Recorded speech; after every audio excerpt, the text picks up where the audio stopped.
अभिमन्यु जी, कल कांग्रेस का प्रदर्शन हुआ, वहां वाटर कैनन का इस्तेमाल हुआ, लाठियां चली। आपका ये प्रदर्शन मुख्यमंत्री आवास को घेरने का है, वो तमाम चीजें भी हो सकती है, तो किस तरह तैयारी और कहां से लोग आ रहे हैं? देखो, राजस्थान युवा कांग्रेस का नौजवान साथी मजबूत है और वो ना तो मुकदमों से डरता है, ना पुलिस की लाठी से डरता है। अपनी आवाज को, आमदन की आवाज को मजबूती से उठाने का काम करेगा। कल जो मामला हुआ हमारे कांग्रेस के वरिष्ठ नेताओं पर, जो पानी की बौछारें की गई, एक सीवरेज जिस प्रकार से सरकार ने एक अपना अवान्य तरीका दिखाया, उसकी हम सब लोग निंदा करते हैं और उसका जवाब 21 तारीख को युवा कांग्रेस देने का काम करेगी। राजस्थान के अंदर अगर विपक्ष ने भूमिका नहीं निभाई है तो शायद कोई राज्य में विपक्ष की भूमिका नहीं निभाता होगा। राजस्थान के अंदर पहली बार ऐसा हुआ है कि शीतकालीन सत्र दिसंबर के बाद आ रहा है। पहली बार शीतकालीन सत्र सरकार बुला नहीं पा रही है। इससे बड़ी बात क्या हो सकती है कि विपक्ष कितना मजबूत है और हर विपक्ष के साथी ने हमारे, चाहे हमारे युवा कांग्रेस के पूर्व अध्यक्ष मुकेश जी भाकर का निलंबन को लेकर हो, हम सब लोग भी इस मुद्दे में, क्योंकि हमारे साथी विधायक का जिस तरीके से 6 महीने का निलंबन किया गया, उसका भी सब लोग हम विरोध करते हैं और उसके लिए भी हम सड़क पर उतरने को तैयार हैं। पूरे देश के आम जन को पता है, पूरे देश के गांव ढाणी आम गरीब किसान को पता है कि संविधान के साथ खिलवाड़ किसने किया है, बाबा अंबेडकर साहब के नाम पर खिलवाड़ किसने किया है। आप देश के गृह मंत्री की भाषा शोभा देती है।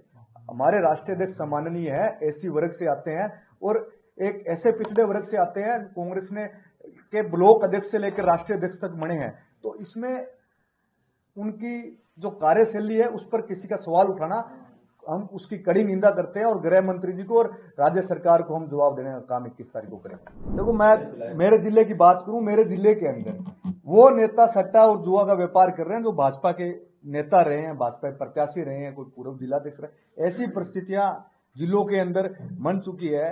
तो आने वाले समय में क्या नौजवान सरकार से उम्मीद करेगा, क्या नौजवान सरकार से उम्मीद करेगा कि मैं मेरी विधानसभा की बात करूं, संगरिया के अंदर करोड़ों रुपए की हेरोइन पकड़ी जाती है और स्थानीय पुलिस अधिकारी को पता ही नहीं है कि यहाँ करोड़ों रुपए की हेरोइन बिक रही है। इससे बड़ी बात प्रशासनिक व्यवस्था के लिए और सरकार की व्यवस्था के लिए क्या हो सकती है? किसान और युवा विरोधी सरकार रही है।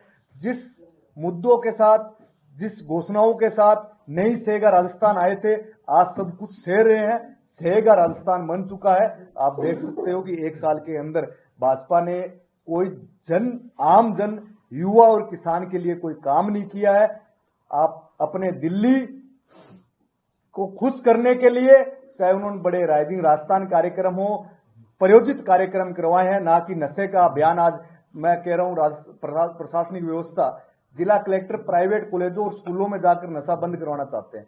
हमारे सरकारी विद्यालय कहां गए, सरकारी महाविद्यालय कहां गए? आपको जन अभियान चलाना है, आप उन आम गरीब किसान मोहल्लों में जाए, आम गरीब किसान वर्ग के स्कूलों में, विद्यालयों में जाए, तब जाकर इस जन अभियान का महत्व होता है। आप बड़े स्कूलों में, प्राइवेट संस्थानों में नशा मुक्ति का अभियान चलाकर बंद नहीं कर सकते। 21 तारीख को हमारा युवा कांग्रेस का राजस्थान के अंदर और देश के अंदर जिस प्रकार से युवाओं को ठगा जा रहा है, नौकरी के नाम पर नशा दिया जा रहा है, नौकरी दो नशा नहीं टैगलाइन पूरा देशव्यापी अभियान, और महिलाओं पर पिछले 5 महीने में 12,000 से ज्यादा मामले दर्ज हुए, अत्याचार हुए, उसके खिलाफ किसान और युवा विरोधी सरकार, किसान की एमएसपी को लेकर जो हमारा मुद्दा है, जो राज्य सरकार ने कहा कि हम जब सत्ता में आएंगे तो किसान साथियों को एमएसपी देने का वादा करेंगे, इस पर गारंटी कानून लेकर आएंगे।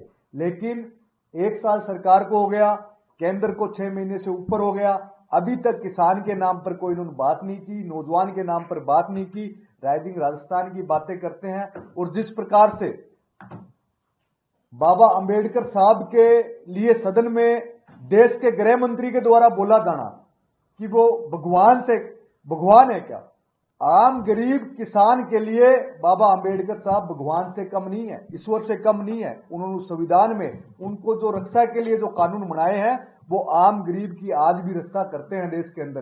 तो उसके खिलाफ इस सरकार को घेरने का काम युवा कांग्रेस महासंग्राम के रूप में 21 तारीख को जयपुर के अंदर मुख्यमंत्री निवास आवास का घेराव हम सब लोग करेंगे और निश्चित तौर पर इस सरकार की विफलताओं के खिलाफ युवा कांग्रेस तहसील से लेकर राज्य भर में सड़क पर है।